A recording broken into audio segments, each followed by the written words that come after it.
انسان جب کسی شخص سے پیار کرنے لگے، کسی کو اپنا رہبر اور رہنما ماننے لگے، پھر اگر وہ اس ہستی کو جہتوں میں اور مختلف قسم کی سمتوں میں قید کرنے لگے تو اس کی محبت کمزور سی نظر آتی ہے۔ کہے کہ مجھے فلاں سے پیار ضرور ہے، پر اتنا ہے، اتنا نہیں ہے، اس حد تک ہے، اس سے آگے نہیں ہے، اتنا کروں گا، اس سے آگے نہیں جاؤں گا، اتنی بات مانوں گا، اس سے زیادہ نہیں مانوں گا، تو محسوس ہوتا ہے کہ اس شخص نے محبت کی نہیں۔ محبت تو اطاعت پر مجبور کر دیتی ہے، محبت تو انسان کو مجنون بنا دیتی ہے۔ اللہ کے پیارے رسول صلی اللہ تعالیٰ علیہ وآلہ وسلم کی محبت ہم پر ضروری قرار دی گئی۔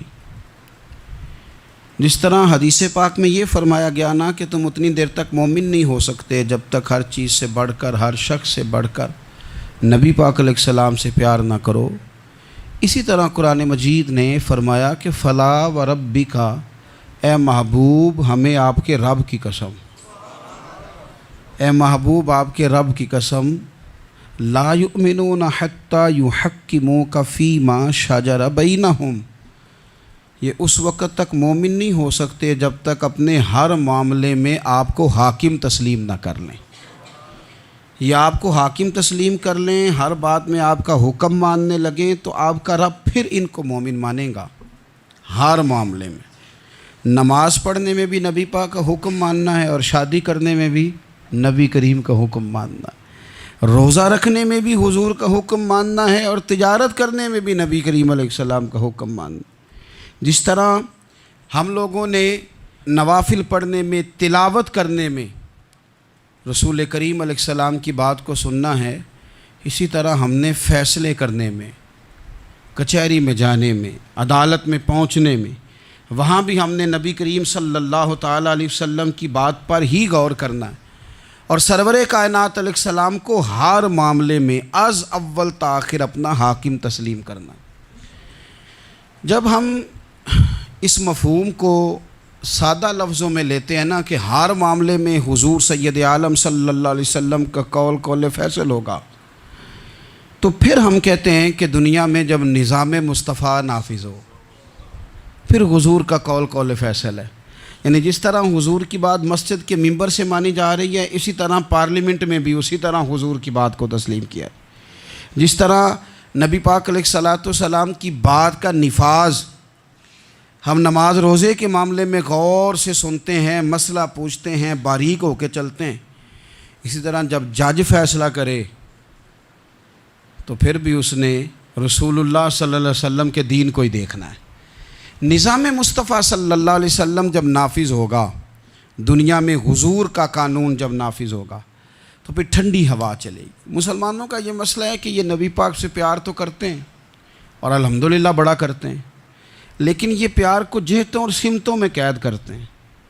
یعنی مسجد میں آ کے درود شریف پڑھتے وقت اگر حضور کے غلام ہوتے ہیں تو فیصلہ کرتے وقت اور اپنے حق میں فیصلہ سنتے وقت، اس وقت بھی ہمیں نبی پاک کا ہی غلام ہونا چاہیے۔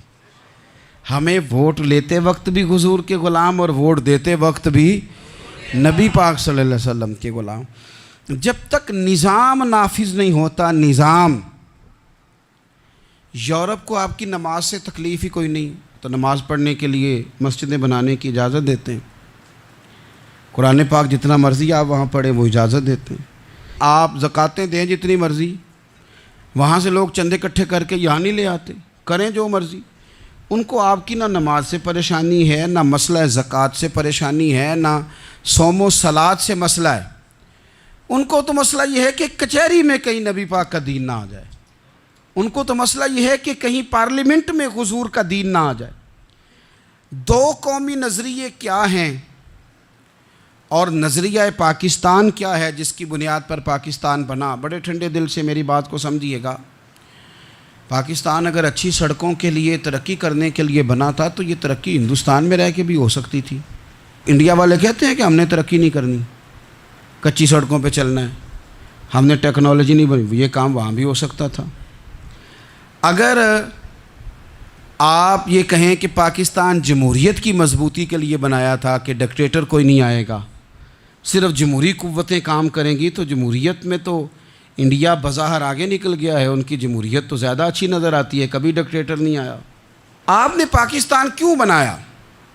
اگر آپ نے یہی کام کرنے تھے، فحاشی اور یانی اور جو مرضی جس کے من میں آئے کرے، اور کوئی فرق نہ ہو یہاں کے اور وہاں کے کلچر میں، رشوت خوری، بھتہ خوری اور ناجائز فروشی، سارے کام اگر ہونے تھے تو یہ کام وہاں بھی ہوتے ہیں۔ پاکستان کیوں بنا؟ کیوں اتنی ساری 40,000 لوگوں نے اپنی جانوں کی قربانیاں دیں؟ دنیا کی سب سے بڑی ہجرت ہوئی ہے، سب سے بڑی، جب پاکستان بنا۔ یہ سب سے بڑی ہجرت تھی، اتنی بڑی ہجرت ہی کبھی نہیں ہوئی۔ کیوں اتنا کچھ ہوا؟ وہ اس لیے ہوا کہ ہمیں بتایا گیا تھا کہ وہاں نہ سوشلزم، نہ وہاں خالی جمہوریت کا راگ الاپا جائے گا، بلکہ ایک بلند نعرہ لگایا گیا تھا۔ نعرہ کیا تھا؟ پاکستان کا مطلب کیا؟ پاکستان کا مطلب کیا؟ لا الہ الا اللہ محمد رسول اللہ صلی اللہ علیہ۔ یہ عنوان بنایا گیا۔ غریب آدمی کو بتایا گیا کہ جب پاکستان بنے گا تو وہاں حضور کا نظام نافذ ہوگا، جاگیردار کی اور غریب کی تفریق ختم ہوگی۔ جس طرح امیر کے بچے کو کالج میں داخلہ ملے گا، غریب کے بچے کو بھی ملے گا۔ وہاں بتایا گیا کہ لوگ وہاں ہر لحاظ سے اپنے آپ کو برابر سمجھیں گے۔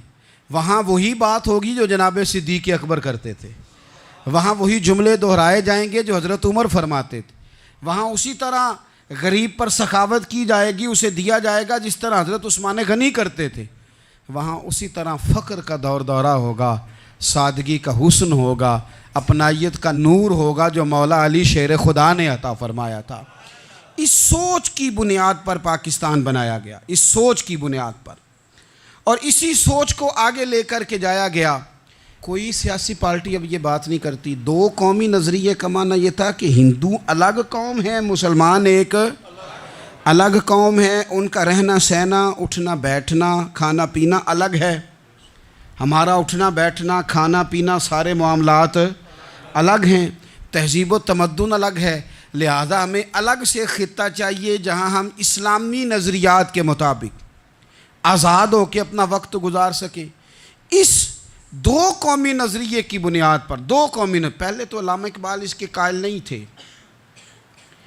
علامہ اقبال کا پہلے خیال یہ تھا کہ سارے جہاں سے اچھا ہندوستان ہمارا، یہ اقبال نے لکھا تھا۔ پھر اقبال کہتے ہیں میری سوچ بدلی، اور پھر میں نے کہا کہ نہیں، خطوں کے زور پہ نہیں، آپ رنگ نسل کے زور پہ نہیں، بلکہ کہنے لگے کہ اپنی ملت پر قیاس اقوام مغرب سے نہ کر، خاص ہے ترکیب میں قوم رسول ہاشمی۔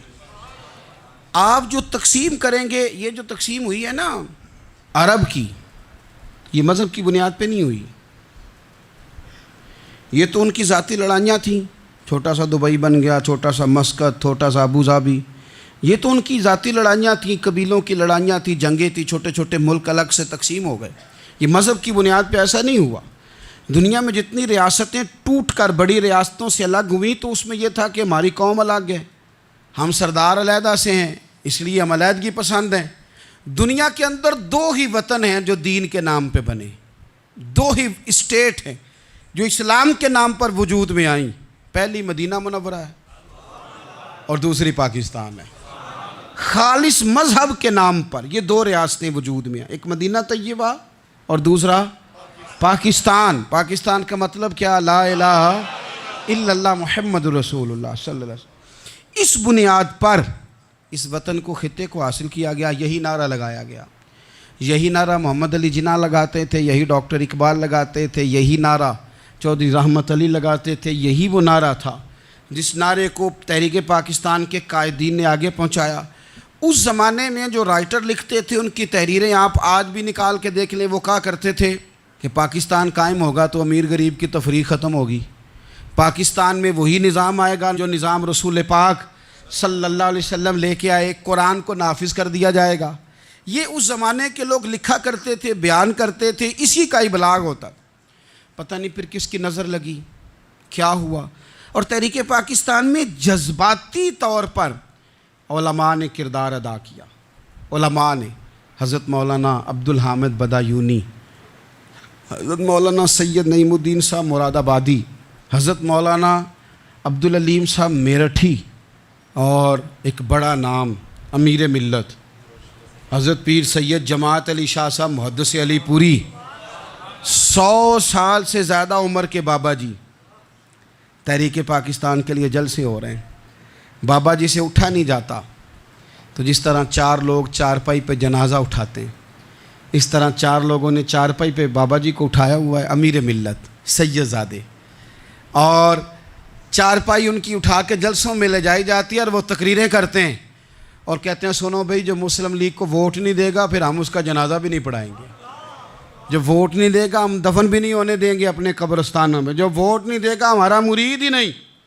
اتنے جذبات میں لا کے 40,000 لوگوں نے قربانیاں دیں۔ ایک نظریہ تھا کہ ہندو الگ قوم ہے، مسلمان ایک، اور پھر پاکستان بنایا گیا۔ آج کیا دھما چوکڑی ہے، کیا ذاتوں پاتوں کی بنیاد پر؟ یہ تو ہندوؤں کا طریقہ تھا کہ وہ ذاتیں پاتیں گنتے تھے کہ یہ برہمن ہے، یہ شوتری ہے، یہ کھتری ہے، یہ فلانا ہے، یہ ہمارے گھر نہیں آ سکتا، یہ نیچ ہے۔ اور اگر آج اس ملک میں بھی الیکشن ذات کی بنیاد پہ لڑا جائے، اور یہاں بھی صرف اس لیے سپورٹ کیا جائے کہ یہ میری برادری کا ہے، صرف اس لیے سپورٹ کیا جائے کہ میرا قبیلہ ہے، پہلے دیکھا جائے کہ یہاں کون سی برادری مضبوط ہے تو اس کینڈیڈیٹ کو ٹکٹ دیا جائے، تو پھر کیا آپ نے وطن بنا کے کیا کمال کیا؟ تو اس کا ایک نظریہ ہے۔ کیا نظریہ ہے؟ کہ مسلمانوں کا رہنا، اٹھنا، بیٹھنا، کھانا پینا الگ ہے۔ دیکھو ایک سادی سی بات ہے، یا آپ نے داڑھی رکھنی ہے، مونچھیں رکھنی ہے، تو اس پر بھی نبی پاک صلی اللہ علیہ وسلم نے کہا کہ الگ سے تمہاری شناخت ہونی چاہیے، الگ سے۔ فرمایا تم نے یہودی چونکہ مونچھیں بڑی رکھتے تھے، فرمایا تم نے داڑھیاں بڑی کرنی ہیں، مونچھیں پست رکھنی ہیں، یہودیوں کی مخالفت کرنی ہے۔ یہ لفظ ہیں حدیث میں ساتھ۔ سادی سی بات ہے نا، پگڑی باندھنی ہے، باندھ لے کوئی آدمی۔ ہمارے پنجاب میں لوگ پگڑی بھی کہہ دیتے ہیں، صافہ بھی کہہ دیتے ہیں، کلہ بھی کہہ دیتے ہیں، جو جس کے من میں آیا۔ لیکن حضور نے تاکید لگائی، فرمایا خاص ہے یہ بھی، یہ اسلام کا کلچر ہے، کلچر الگ سے ہے۔ فرمایا یہودی بغیر ٹوپی کے سر پہ پگڑی باندھتا ہے، تم نے پہلے ٹوپی پہننی ہے پھر پگڑی باندھنی، یہودی کی مخالفت کرنی۔ یہ الگ کلچر ہے، الگ تہذیب ہے مسلمانوں کی، خاص ہے ترکیب میں قوم رسول ہاشمی۔ آپ کی عدالت میں وہ والا نظام نہیں ہوگا جو امریکہ میں ہے، آپ کی عدالت میں وہ والا نظام نہیں ہوگا جو برطانیہ میں ہے، آپ کے پارلیمنٹ میں وہ نظام نہیں چلے گا جو یورپ کا، برطانیہ کا، فلانے کا ہے۔ آپ کی پارلیمنٹ میں، آپ کی عدلیہ میں وہ نظام چلے گا جو قرآن کا ہے اور رسول اللہ کے فرمان کا ہے۔ یہ نظریہ تھا، نظریہ۔ اب اس نظریے کی لوگ بات ہی نہیں کرتے، عوام بھی نہیں کرتی، بالکل نہیں۔ میں بڑی دیر سے رو رہا ہوں، بہت سارے بڑی بڑی گدیوں کے پیر بھی نہیں کرتے۔ ان کو پتہ ہے کہ اگر نظام مصطفیٰ نافذ ہوتا ہے تو مجھے بھی بتانا پڑے گا کہ 80 مربع کہاں سے آئے، مجھے بھی بتانا پڑے گا کہ یہ جو میں 1.25 کروڑ کی کار میں گاڑی میں گھومتا ہوں تو یہ کہاں سے آئی، حساب دینا پڑے گا۔ اور پھر جب پاکستان بن گیا، قربانیوں کے بعد بنا، آپ نے ناراض نہیں ہونا، میرا مہاجر فیملی سے تعلق ہے، جو عزیز رشتہ دار قریبی یہاں رہتے تھے نا، مقامی، وہ تو مہاجروں میں رشتہ داری نہیں کرتے تھے۔ صحیح کہہ رہا ہوں؟ کہتے ہیں مہاجر ہے، اچھا جی غیر مسلم ہے، جگہ نہیں دیتے تھے رہنے کو۔ میں کیسے آپ کو بات بتاؤں؟ پھر اس چھوٹی چھوٹی غلطیوں کو لوگوں نے ووٹ بنا کے بڑی بڑی قتل و غارت نہیں کی اس ملک میں۔ اتنا بڑا تکلیف والا منظر تھا۔ میرے دادا جی کی فیملی ساری پاکستان آئی تھی، دادی کی نہیں آئی تھی۔ 97 میں میری دادی کا انتقال ہوا، وہ آخری دن تک رویا کرتی تھی، ایسے جی پتر پتہ نہیں میرے پرا ہیں ان کے فوت ہو گئے نے، پتہ نہیں میرا کوئی چچا ہے کہ سارے چلے گئے۔ کس لیے آپ نے، اگر یہی دھما چوکڑی سیاست کی کرنی تھی، ذات پات آپ نے رکھنی تھی، تو وہاں کوئی دکھ تھا؟ یہ تماشے تو وہاں بھی ہو رہے۔ وہ آخری دن تک رویا کرتی تھی۔ اب تو خیر آنکھیں بڑی جدید، ان کا آپریشن ہوتا ہے، تو ایک زمانے میں آنکھوں کا آپریشن ہوتا تھا، ڈاکٹر کہتے تھے لائٹ بند رکھو، سبز رنگ کی پٹی باندھو، 4 گھنٹے کے بعد دارو ڈالنا ہے آنکھ میں، ڈراپس ڈالنے۔ میں 4 گھنٹے کے بعد ان کی آنکھوں میں ڈراپس ڈالنے جاتا تھا، تو کبھی کبھی مجھے بٹھا لیتی تھیں، تو کہتی تھیں کہ پتہ نہیں کوئی بچا ہے کہ نہیں بچا، پتہ نہیں اب کوئی ہے کہ نہیں، پتہ نہیں کوئی ان میں سے ہوگا کہ نہیں. پتر میں تینوں دساں ساڈے پنڈ کس طرح دا ہوندا سی, میں تمہیں بتاؤں فلانی چیز. پھر جناح نے اعلان کیا تھا کہ ملک بن گیا. کہتی تھی ہم نے بڑا کہا اپنے رشتہ داروں سے کہ چلیں, پر وہ کہتے تھے یہ تو تھوڑے دنوں کی بات ہے, سب نے واپس آ جانا ہے. میں نے 2 دفعہ یہ ماحول دیکھا ہے اٹاری اسٹیشن پہ, واگا بارڈر پہ, ایئرپورٹوں پہ. ایک بھائی ادھر ہے, ایک ادھر ہے. اس طرح تڑپ کے روتے ہیں جب لوگ انڈیا پاکستان آتے جاتے ہیں. کیوں آپ نے یہ سارا کچھ کیا؟ صرف ایک نعرہ تھا کہ پاکستان کا مطلب کیا؟ لا الہ الا اللہ محمد الرسول اللہ.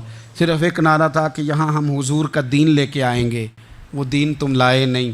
انہی نوابوں, وڈیروں, چودھریوں کے ذمے تم نے کام لگا دیا. اپنے ملک میں حضور کے نظام کے لیے جد و جہد کریں.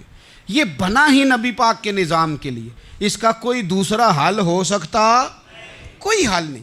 یہ حضور کے نظام کے لیے بنا ہے. 2-3 باتیں آپ کی خدمت میں عرض کرنی ہے جو آپ نے زیادہ غور سے سننی. سب سے پہلے تو پاکستان بدلنے کے لیے ضروری ہے کہ نظام مصطفیٰ کے لیے جد و جہد کی جائے, فکر حسینی اپنائی جائے, اور وقت کے ہر یزید کو للکارا جائے, اور للکار کر کے نظام کے لیے کوشش کی جائے کہ نظام مصطفیٰ اس ملک میں نافذ ہو. اس جد و جہد کو آگے بڑھایا جائے. وہی جد و جہد جو ہمارے بزرگوں کا قافلہ صدر الافاضل سید نعیم الدین مراد آبادی سے لے کر علامہ شاہ احمد نورانی صدیقی تک, اور آج کے اس دور کے اکابرین تک جو جد و جہد کرتا آیا ہے, اس جد و جہد کو اپنایا جائے. ہمارے منہ سے یہ لفظ نکلیں کہ ہمیں صرف مسجد میں دین نہیں چاہیے, کچہری میں بھی چاہیے. دیکھیں نا, کچہری میں دین نافذ ہو تو کس طرح ہوتا ہے. تراویح بڑی سونی حضرت ابی بن کعب پڑھایا کرتے تھے, قرآن بڑا سونا پڑھتے تھے. تو حضرت عمر نے کہا یہ تراویحیں پڑھائیں گے.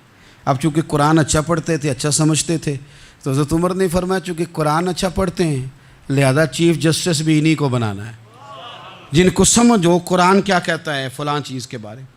تو قاضی القضاء جج بھی حضرت ابی بن کعب کو بنایا. حضرت عمر پر ایک بندے نے مقدمہ کر دیا, حضرت عمر نے انہیں قاضی بنایا ہے. مقدمہ کر دیا, جناب عمر پیش ہوئے عدالت میں. پہلے تو وہ اٹھ کے کھڑے ہو گئے, پھر اس کے بعد مدعی نے جناب عمر سے کہا کہ آپ گواہ دیں. حضرت عمر کے پاس گواہ نہیں تھے, تو اس نے کہا ٹھیک ہے پھر آپ قسم دیں. تو حضرت ابی بن کعب رضی اللہ تعالیٰ عنہ فرمانے لگے آپ کو امیر المومنین کے ساتھ یہ رویہ اختیار نہیں کرنا چاہیے. آپ امیر المومنین سے قسم کا مطالبہ کر رہے ہیں. آپ کو پتہ نہیں کہ یہ وہ ہستی ہے جن کی رسول پاک علیہ الصلوۃ والسلام نے گواہیاں دی ہیں کہ بڑے کام کے آدمی ہیں, ان کی فضیلتیں حضور نے بیان فرمائی ہیں. آپ امیر المومنین سے. حضرت عمر نے جناب ابی بن کعب کی طرف دیکھا. حمایت تو حضرت عمر کی کر رہے تھے نا, لیکن یہ نظام مصطفیٰ ہے, یہ حضور کا دین ہے. حضرت عمر فرمانے لگے آپ اس مقدمے کا فیصلہ کر لیں, بعد میں آپ کو معزول کر دیا جائے گا. یہ آپ نے کیا کہا کہ امیر المومنین سے مطالبہ نہ کریں؟ فرمایا میں جتنا مرضی بھی معزز ہوں تو نبی پاک کی قاعدے کے اندر نا. جو قانون حضور نے دیے میں اس کے اندر ہوں. کسی کا اعزاز اسے قانون سے باہر لے کر نہیں جاتا. میں قانون میں ہوں اور نظام مصطفیٰ کی سائے کے نیچے ہوں. سب سے پہلے تو نظام مصطفیٰ کا مطالبہ کریں. دوسرا میں آپ کو ایک بات عرض کروں, ایک ہوتا ہے گھر, ایک ہوتا ہے قبرستان. ایک ہوتا ہے گھر, ایک ہوتا ہے ڈیرا. ان دونوں میں فرق ہے. ہمارے حکمرانوں اور سیاستدانوں کے لیے پاکستان یہاں تو قبرستان ہے, یہاں ڈیرا ہے. اگر کوئی مر جائے تو یہاں لا کے دفن کر دیتے ہیں تاکہ پتہ چلے ہم یہاں کے باسی ہیں. یہاں ڈیرا, ڈیرا آپ کو پتہ ہے نا, پنجابی میں ڈیرا سمجھتے ہیں, فارم ہاؤس, بیٹھک, سمجھ میں آتا ہے نا مسئلہ. ڈیرے پہ نا لوگ مکان نہیں بناتے تھے, اچھا باورچی خانہ نہیں بناتے تھے, کیونکہ ڈیرے پہ سیاست کرنی ہوتی ہے. کوئی 2-4 بندے آئے, بیٹھے, چائے شائے پی, چلے گئے. رہائش جہاں ہوتی ہے وہاں سونے کے لیے, بیٹھنے کے لیے, آرام کرنے کے لیے, کچن, باورچی خانہ, کھانے پینے کے لیے, وہاں اپنے گھر والوں کے لیے بندہ بندوبست کرتا ہے. پاکستان کو تو ڈیرا بنایا ہوا ہے. یہاں تو یہ آتے ہیں ڈیرے داری کرنے کے لیے. سیاست کی 4 دن, لوگوں کو قائل کیا, الیکشن لڑا, جیت گئے تو رہ گئے, ہار گئے تو چلے گئے, اور جب جیتنے کے بعد بھی حکمران رہے تو رہے, نہ رہے تو چلے گئے. یہ تو ڈیرا ہے. لیکن ڈیرے میں زیادہ نقصان چودھری کا نہیں ہوتا کہ وہ چودھری بنا ہوا ہے. زیادہ ظالم وہ ہوتا ہے جو اپنے آپ کو کمی سمجھتا ہے, وہ نقصان کرتا ہے, چودھری کا بھی, چودھری کے بچوں کا بھی. وہ اسے تکبر میں مبتلا کرتا ہے، وہ اس کو کہتا ہے کہ تو بادشاہ سلامت، وہ اس کا دماغ خراب کرتا ہے۔ اس لیے شیخ سعدی کہتے تھے بہت سارے لوگوں کو ان کے مشیر تباہ کر دیتے ہیں کہ تو بلے بلے۔ تو پاکستان ان لوگوں کے لیے یا ڈیرا ہے یا قبرستان ہے، گھر تو میرا اور آپ کا ہے، لہذا ہم نے اسے گھر سمجھنا ہے، صرف اپنے گھر کو نہیں۔ ہماری گلی بھی ہمارا گھر ہے، ہماری سڑک بھی ہمارا گھر ہے، ہمارے پارک ہمارا گھر ہیں، پبلک پراپرٹی ساری ہماری ہیں۔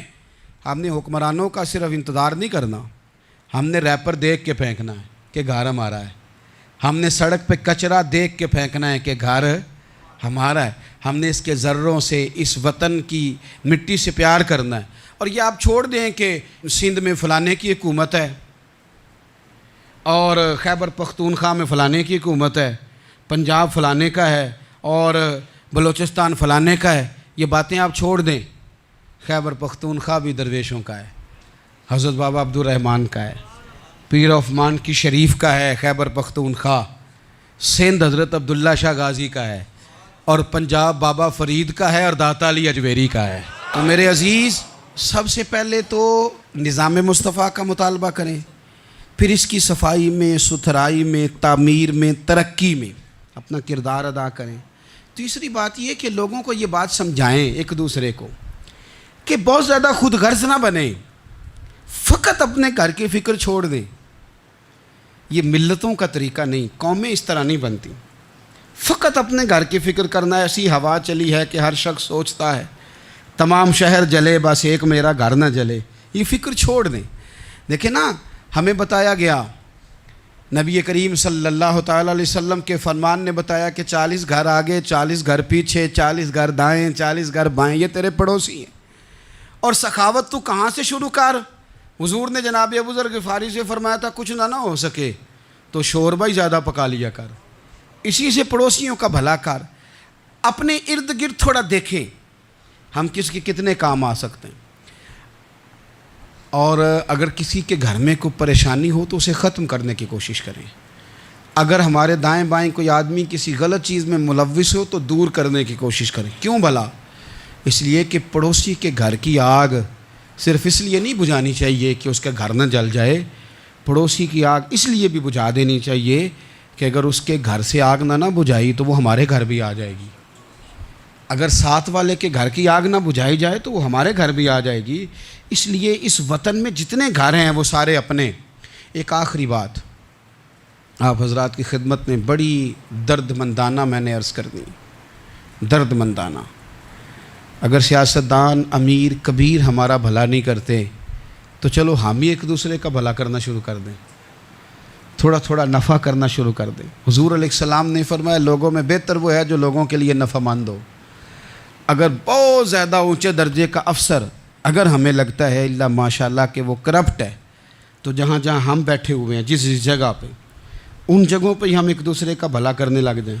چلو مہربانی کرے ریڑھی والا یہ سوچ لے کہ میں نے وہ پھل نہیں لے کے جانا جو لوگوں کو بیمار کر دے گا، چلے سبزی والا یہ سوچ لے کہ یہ والی سبزی اب اتنی تباہ کن ہو گئی ہے کہ بیمار کرے گی، یہ کام۔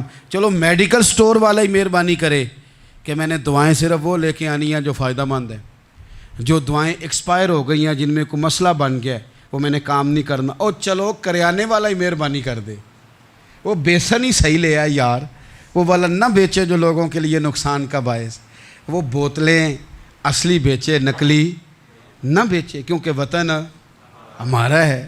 آپ یقین کریں کہ میں اوپر کی بات نہیں کرتا، نیچے تک حال اتنا خراب ہے کہ آگے آگے جو پھل دکھانے کو لگائے ہیں وہ اور ہیں، اور ان کے پیچھے جو پڑے ہیں وہ اور ہیں۔ اتنا عجیب منظر، اتنی عجیب۔ میں اب تو چلیں کچھ احباب مجھے سفر کرا دیتے ہیں، ایک زمانے تک میں کرائے کی گاڑی میں سفر کرتا تھا۔ ایک صاحب کو میں نے ایک دفعہ بتایا کہ مجھے شیخو پورہ جانا ہے، کتنی دیر رکیں گے؟ میں نے کہا کہ ظاہر ہے جلسہ ہے، فارغ ہوگا تو آ جائیں گے۔ تو شیخو پورہ والوں نے بھی مجھے شیخو پورہ بتایا تھا، تو وہاں جا کے پتہ چلا کہ 10 کلومیٹر اندر جانا ہے۔ انہوں نے بریک لگا لی وہیں پہ، کہنے لگے جی 10 کلومیٹر اگے جانا ہے تو پیسے نویں طے ہون گے، گل شیخو پورے دی ہوئی سی۔ تو میں کوئی ایسا مسئلہ نہیں تھا، میں ہنس پڑا، پریشان نہیں ہوا۔ میں نے کہا بالکل ٹھیک ہے، آپ صحیح کہہ رہے ہیں، یہ آپ کی بات بالکل بجا ہے، آپ نے جو کہا وہ درست کہا، لیکن یار میں نے تو یہی سنا ہے کہ یہ شیخو پورہ ہے، تو 10 کلومیٹر تک تو بہرحال ایک شہر ویسے بھی ہوتا ہی ہے، یہ تو نہیں ہوتا کہ اس کی ایک باؤنڈری ہے کہ 1 کلومیٹر کے اندر شہر بند ہے۔ لیکن میں نے کہا کہ تیری سوچ نے ایک بات مجھے، اس دوست کو میں نے سمجھایا، پیارے تھے، قائل کیا، اور میں نے کہا تمہاری سوچ سے ایک بات میری سمجھ میں آئی ہے کہ ہم بڑے خود غرض ہیں، ہمیں صرف ہمارے حکمران نہیں لوٹتے، بس ہاتھ نہ پہنچے تو انگور کھٹے ہیں، ورنہ اگر پہنچ جائیں تو کوئی ایک طریقہ ہونا چاہیے کسی بندے کو کسی جگہ نیچے لے کے آنے کا کہ او ہو 10 کلومیٹر آپ نے تو یہ کہا تھا، اب کیسے بات ہوگی؟